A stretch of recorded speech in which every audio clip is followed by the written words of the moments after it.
So today I'll be showing you how to make a corrected FBG, and one particularity we'll be doing an FBG in the 1180 nanometer band. So it's a DFB FBG. However, the correction has to be done in the C band because our OBR to measure our test grading is only in the C band. So that's going to be interesting to see how we do it. So first off, the fiber has been installed, and beforehand using for the Talbot interferometer, the angles and the positioning, the exact positioning for both wavelengths have been characterized and precisely found for both the 1180 nanometer and the in the C band. So this has already been done.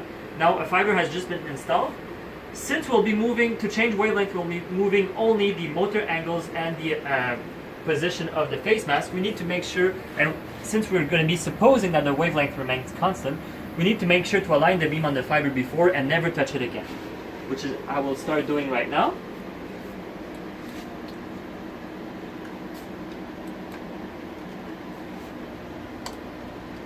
So I'm putting a little fold to avoid writing a grading, and now I'm making sure that the beam is on the fiber and that it is well aligned.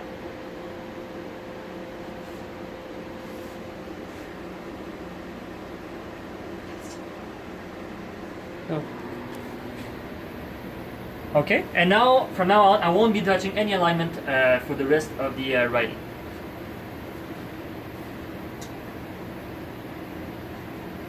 Now the first step in a corrected FBG is to write test gradings, because what we want to correct is non-uniformity and the optical fiber of the refractive index. So we must first characterize this non-uniformity.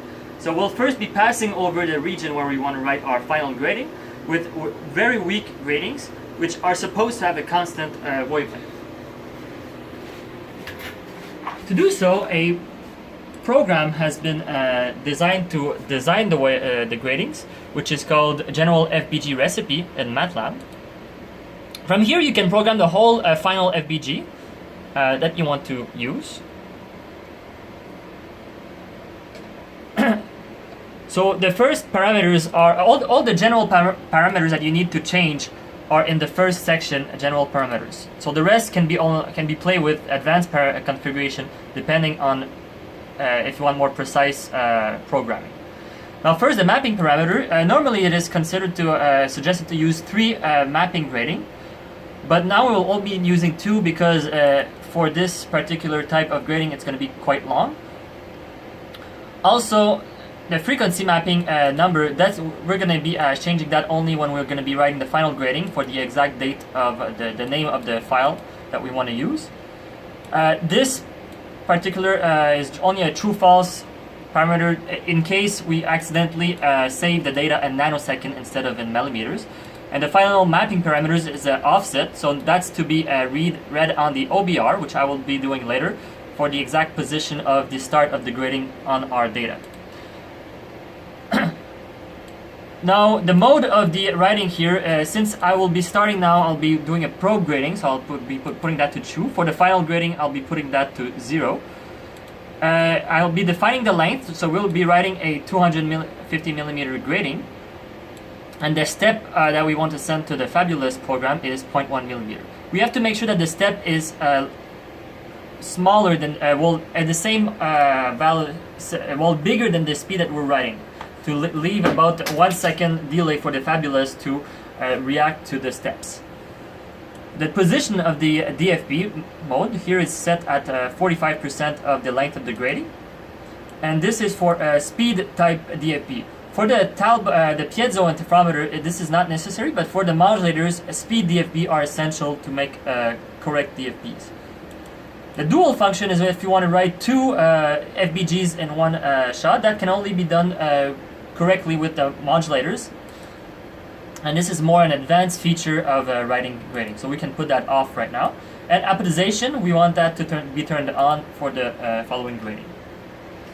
The delay here is a start delay, which is mostly used to preheat the whole system and make sure that any thermal equilibrium is reached. So we want to put a sufficient amount of time here, so 50 millimeters. And if we're writing probe gratings first, we want to write at least 20 millimeters of a start delay to ensure that the starting position will be the same, because the program will automatically adjust the starting position for the probe grating to make sure that our starting position and the fabulous remains the same. So put at least 20 millimeters here if you're using probe gratings. Chirp, if you're using chirp, and a nonlinear correction if necessary. And finally, for speed variation grading, also for probe correction, we need to insert the wavelength of our final grading, the speed that we'll be writing, the refractive index, and the number of periods. Those are the same parameters that we're inserting into the fabulous. So now I can, this grading will actually be 200 millimeters. And all I need to do is run the program. Since I've set it to probe, it will automatically add to my file, my output file, data custom, a map title, so that in the fabulous, and if I go to the fabulous, all I need to do is load the map recipe.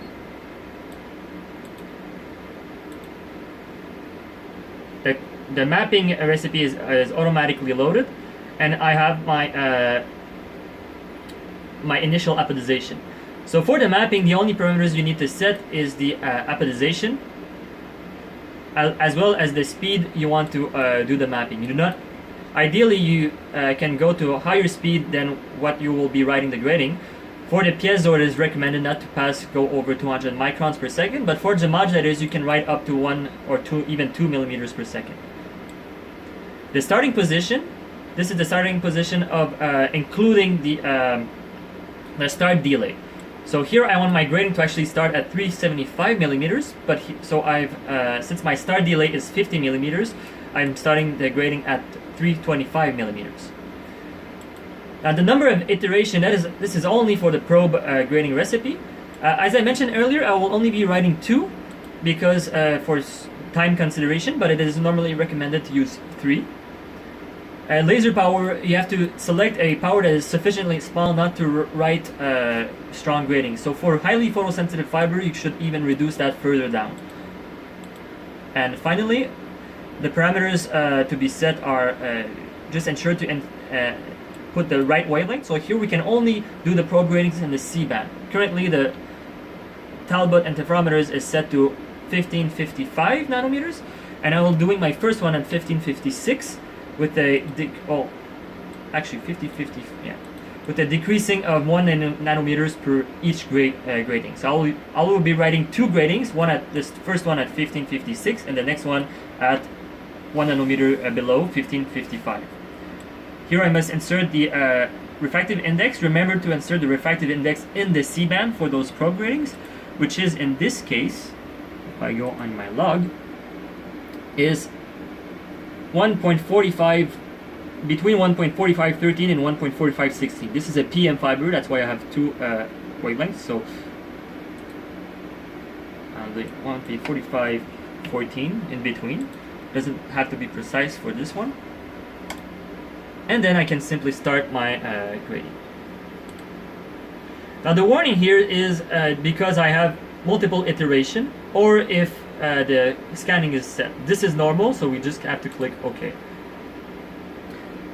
Once I made sure that the laser is turned on, I can now start the probe grading.